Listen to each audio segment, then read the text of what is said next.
Hello, my dear students and viewers. This is Puranjay Biswas, Professor and Chairman, Department of English, Dhaka College, affiliated with the University of Dhaka. I welcome you to my today's lecture on the English Renaissance from first year honors syllabus. In my previous class, I discussed the definition of Renaissance, its characteristics, and the beginning of the Renaissance movement in Italy. But today, I want to deliver my lecture particularly on the English Renaissance. My dear students, as you know that Renaissance means a rebirth, a regeneration, a reawakening. But reawakening of what? It is the reawakening and revival of Greek and Roman classical art, literature, painting, sculpture, architecture, culture and civilization. This Renaissance began in Italy in 14th century or later 14th century.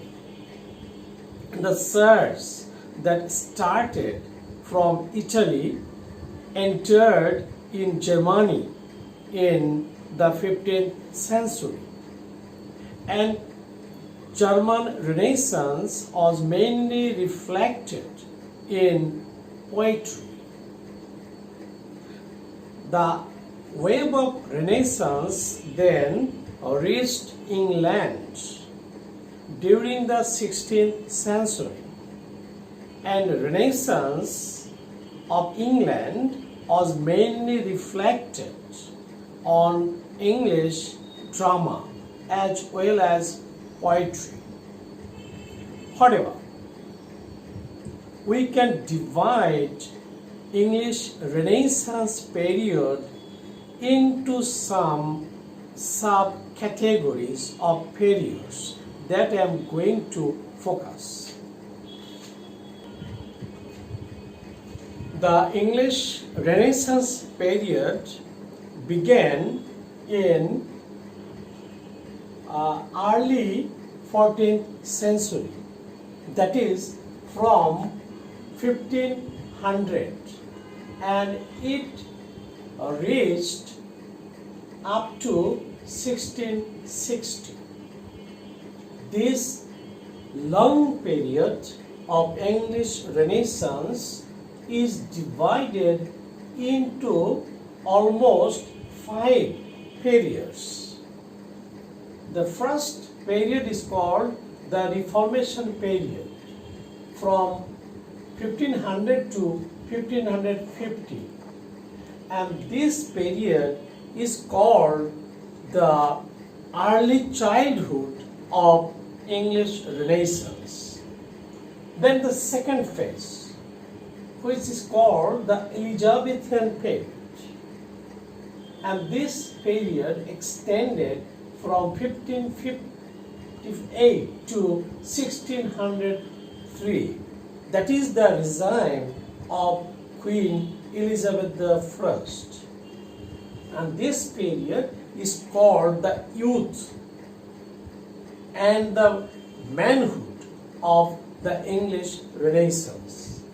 Then the third phase, which is called the Jacobean period, which extended from 1603 to 1625. This is the ruling period of King James I. And this period is called the middle age of the English Renaissance. Then the Caroline period from 1625 to 1649, and this is the ruling time of Charles I. And this period is called the old age of the English Renaissance.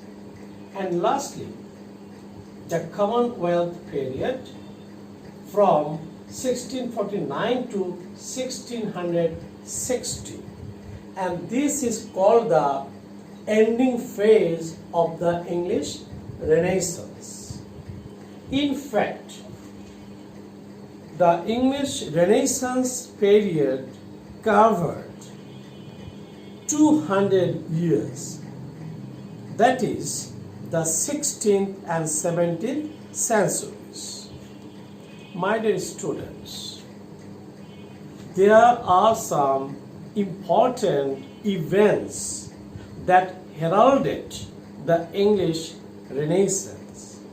And now let me focus on those historical, political, and religious events.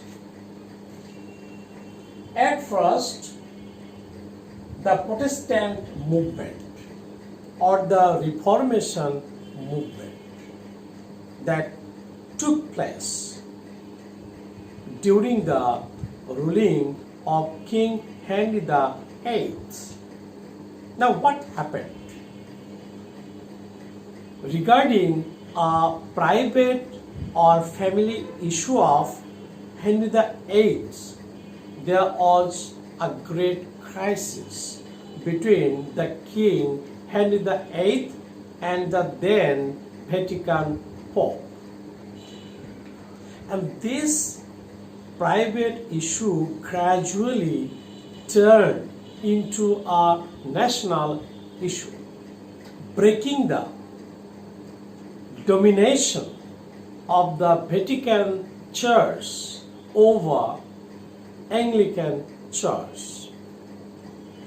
And this Protestant movement began in Germany for the first time with Martin Luther. Martin Luther was the first Protestant leader. In fact, he was the founder of Protestantism. And this movement came into existence with Martin Luther's posting of 95 theses on the door of the Castle Church of Wittenberg in 1517. This posting of 95 theses brought about a revolution in Catholicism. Martin Luther wanted the reformation of the Roman Catholic Church because Catholicism was then corrupted and lost the religious appeal. This demand of reformation, which was mainly religious, gradually turned into a movement in the field of politics, economy, society in general. And during the ruling of Henry VIII, this surge of Protestantism came to the pinnacle in England. Henry VIII called the Parliament with a view to separating English Church from the domination of Roman Pope. And there was the Reformation Parliament. And some laws were passed in that Parliament. And mainly there were two acts of supremacy. And what were those two acts? Act number 1, that is the Supremacy Act that was passed in 1534. According to this act, the King Henry VIII was the head of the state as well as of the English Church. That is, the Parliament declared the separation of England from Rome in respect of their church. Now, the second act of supremacy that was passed in 1558, and according to this act, Queen Elizabeth was declared, not only Queen Elizabeth but also her successors were declared governors of the state. And Queen Elizabeth was considered the governor or the head of English Church. From this Reformation Parliament, England became totally free from the bondage of papal authority. This freedom, in fact, brought about patriotic feelings among the English people.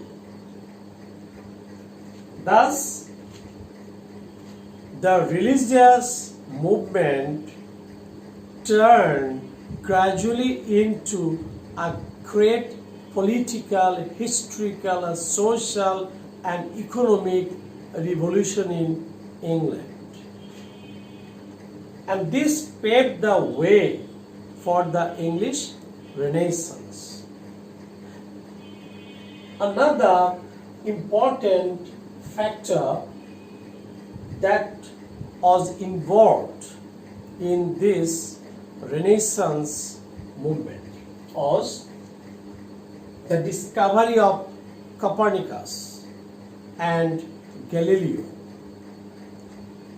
Their astronomical exploration, which is called the heliocentric system, was discovered by Copernicus, and Galileo supported his discovery.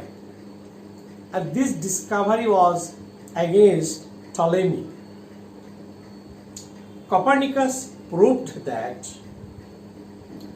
the planets orbit around the sun. So this is a great achievement in science. And for this, Galileo was penalized. He was kept in house arrest for 9 years of his last phase of life. So such kind of scientific invention and discovery brought about Renaissance across Europe.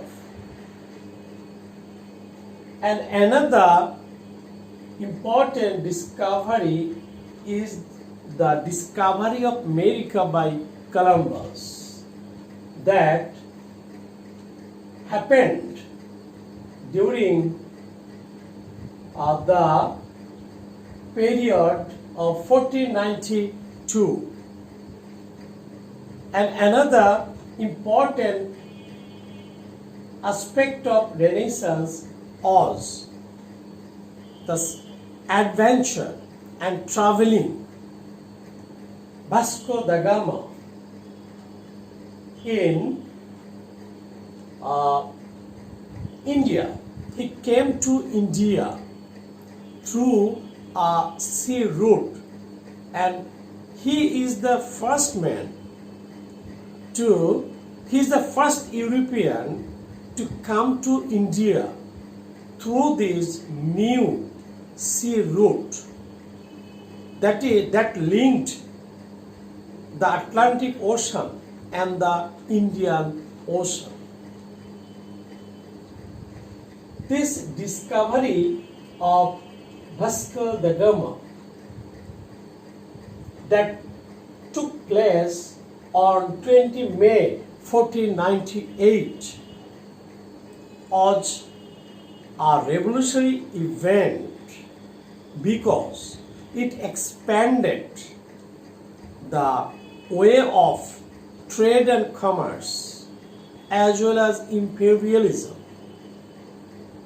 You know that Renaissance means the aspiration for the expansion of trade, commerce, traveling, and the discovery of Vasco da Gama was in fact a landmarking event. My dear students, another important matter that paved the way for English Renaissance is the introduction of Caxton's printing press that was set in England in 1476. And what was the impact of this introduction of printing press? In fact, this printing press had a great impact in spreading literacy and literature, learning and education in England. Through this printing press, masterpieces of great literary figures like Chaucer were printed. For example, the Parliament of Fowls, the House of Fame, Troilus and Cressida of Chaucer were printed through Caxton's printing press. Thus, the printing press helped a lot to make a link between the past and the present, between Greek and Roman literature and culture, and English literature and culture. So, the printing press was a great event to enhance the maturity of English Renaissance. My dear students, there is a great difference between Italian Renaissance and the English Renaissance. Italian Renaissance mainly was reflected in visual art, painting, sculpture, and architecture, as well as literature. But the English Renaissance was mainly involved in English literature and music rather than in visual arts. And there were some early humanists who helped to bring about English Renaissance. Who are those great figures? In fact, they were great scholars, educationists, thinkers, and philosophers. They heralded English Renaissance through their literary contribution. And let me mention all those great personalities. I have already mentioned Martin Luther of Germany. He is the first man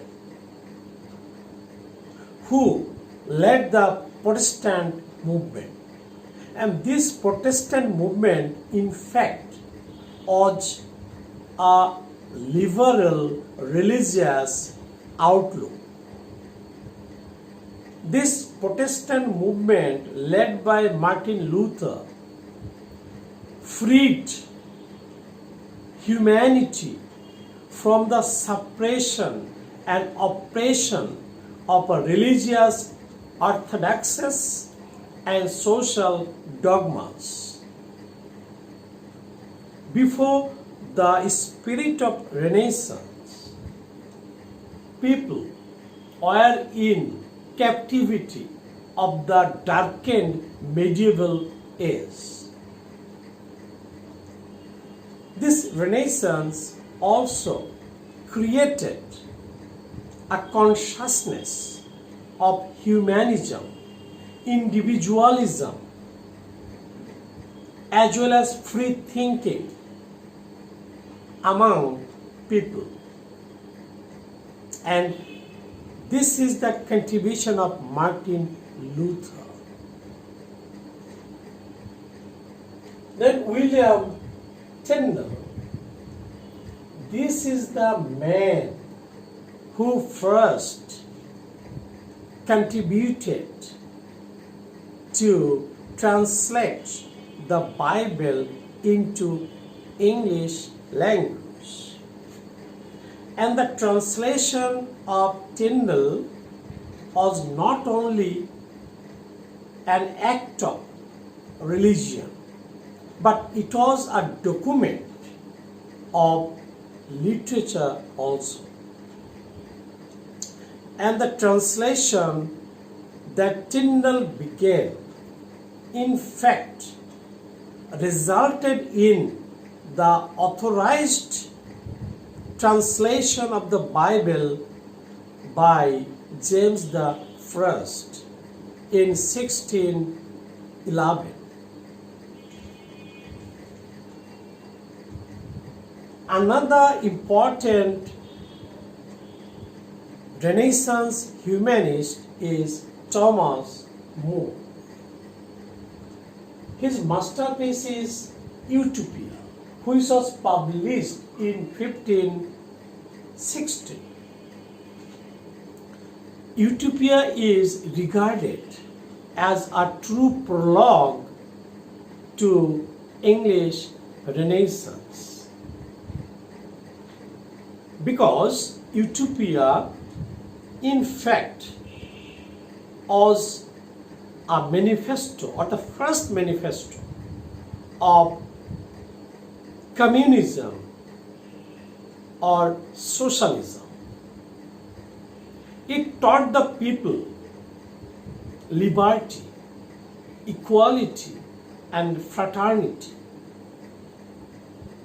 Thomas More, in fact, dreamt of an ideal state to be established across the world.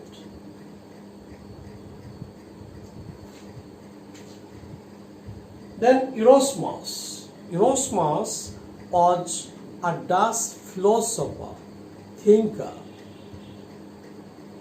and he was one of the greatest personalities of all Europe of the contemporary time. He wrote Praise of Folly in 1511, and this writing exposed corruption and vices which were rampant from lower life to the highest position of the state. And it was a criticism of life. It helped people to think themselves, freely, independently. Then Roger Ascham. Roger Ascham, in fact, was a tutor to Princess Elizabeth and later the Latin secretary to Queen Mary. He was a great Latinist. He wrote The Schoolmaster, through which he wanted to teach the teachers as well as students how to teach and learn. And there was a moral concern behind this writing. And I have already mentioned the contribution of William Caxton. So, my dear students, I have mentioned just the Reformation period. Still, I have to focus other periods of the English Renaissance, and I shall discuss all those other periods in my next lecture. My students, I want to conclude my today's lecture with a statement of Julius Michelet, a famous French historian. He defines Renaissance in a very short but fine definition.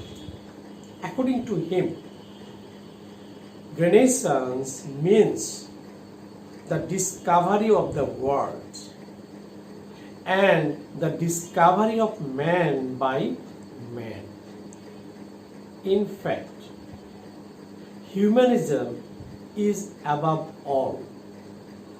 Renaissance declares the victory of humanism above all isms, above all institutions, above all customs, dogmas, and orthodoxies. Man is the best creation of God. So let us sing of humanism. Thank you all.